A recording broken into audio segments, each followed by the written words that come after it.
The moment that pink crowbar hit my dog's skull, I stopped being polite. I didn't care who she was, what title she claimed, or how fake her HOA badge looked. She had crossed a line even the devil wouldn't touch. That woman smiled as Bramble, my golden retriever and best friend, lay bleeding on the dirt he was born on. See, I didn't choose violence. I chose boundaries. I chose peace. I chose a quiet ranch 2 miles past Maple Ridge Estates, well beyond any HOA's jurisdiction, or so I thought. Bought it after my wife passed. Wanted a place where no one could tell me how to grieve. Bramble and I built a rhythm here. Early mornings, late night walks, bacon for breakfast, silence otherwise. Until she showed up. Darla Merriweather. 5'3" of bleached ambition with a spray tan you could smell. Claimed to be president of the extended Maple Ridge community, which wasn't a thing. She drove a bubblegum pink Escalade, wore heels in the dirt, and had this way of talking like she was hosting a reality show. First came the letter, sealed in glitter wax. Congratulations. You've been selected to join our beautiful HOA family, with a winking emoji. I laughed until Bramble sneezed on it, and I noticed the fine print, $600 monthly compliance fee. I called the county clerk. Sir, she said, you're not in any HOA zone. That's private land. She's bluffing.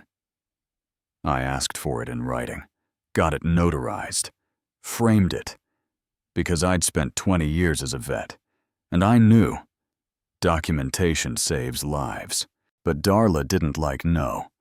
First it was mailbox spam, fake violations, pink envelopes every day, unpermitted barn color, excessive rooster noise. I don't even have roosters.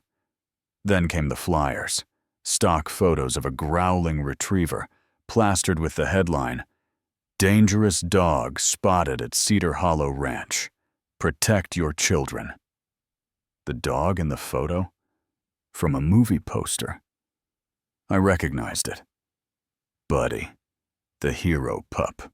Bramble didn't growl unless squirrels were involved, but the damage was done. Neighbors began crossing the street when we walked past. And then, one night, I caught her outside, photographing my property markers. Bramble alerted me first. Always did. Her Escalade was parked by the road, and there she was, heels in the dirt again, measuring my land with a gold-plated tape measure and making notes in a leather planner. Then it escalated. Spray paint on my fence. We're taking this, in nauseating pink. That same night, my phone buzzed with 100 notifications. She had posted a fake video claiming Bramble attacked her. He's 12, missing 3 teeth. When I confronted her the next morning, she brought reinforcements.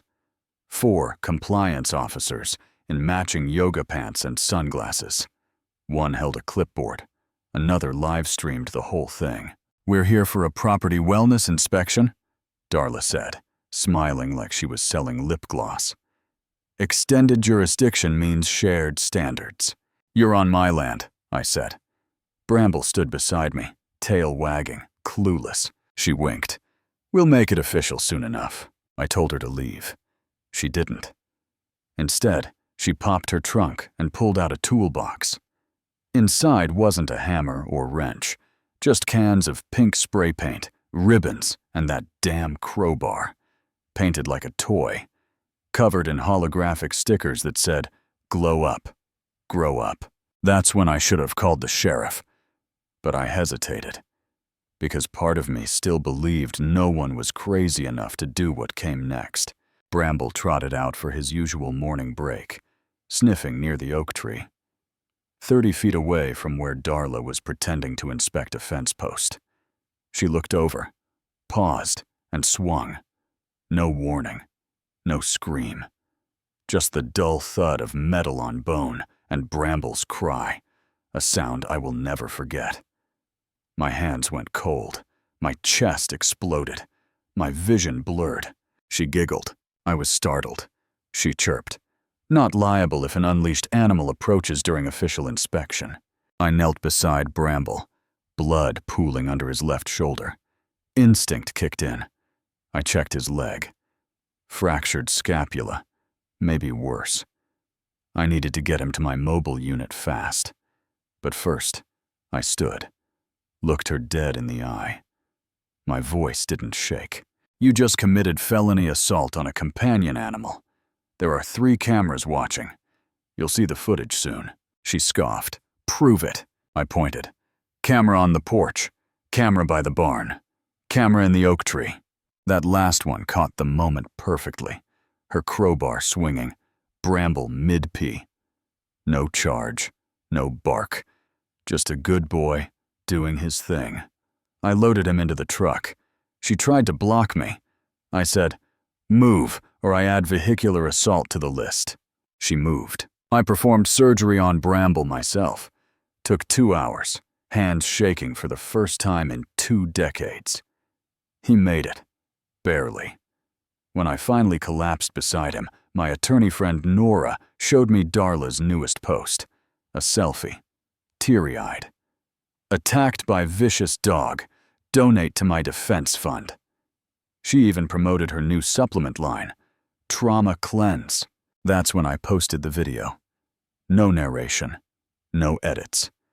Just security footage from 3 angles. The truth.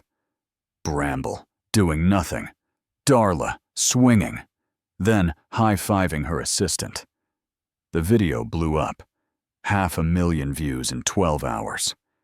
By the next morning, news stations had picked it up. A Texas anchor cried on air. What kind of monster attacks a retriever? Support flooded in. Animal groups, lawyers, influencers. One congressman tweeted, "This is why HOA abuse must be stopped." But Darla didn't stop. She called an emergency HOA vote to annex my land.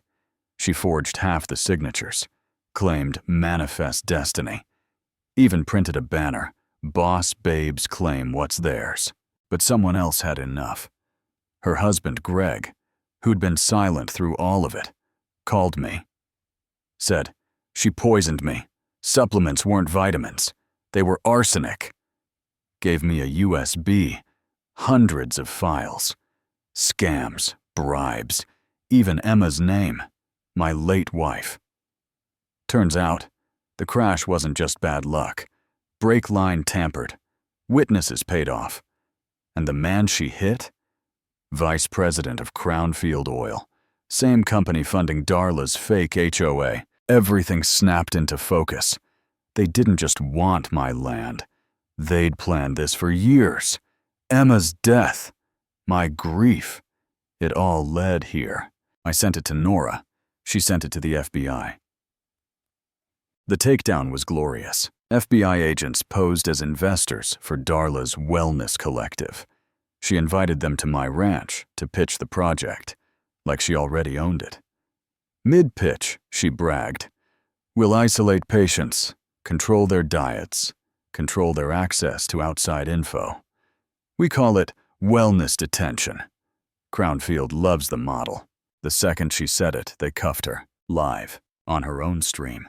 "Ma'am, you're under arrest for wire fraud, racketeering,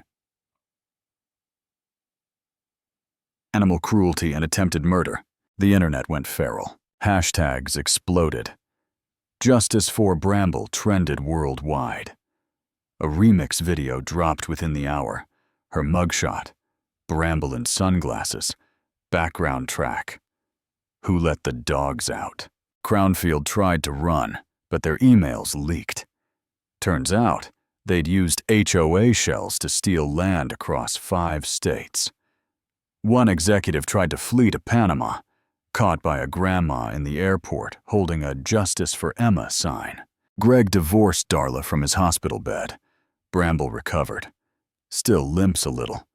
Gives him swagger. And me? I turned the ranch into a healing center. We take in veterans, survivors, rescue dogs.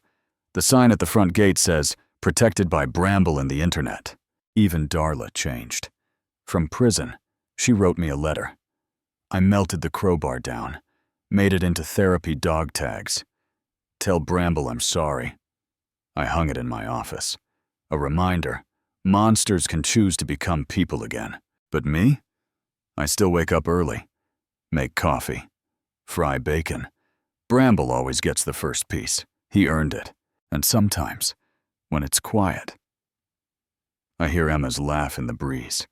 I see her in the kids who come here, broken, and leave whole. I don't believe in revenge anymore. I believe in justice. And bacon. So, what would you do if you were me?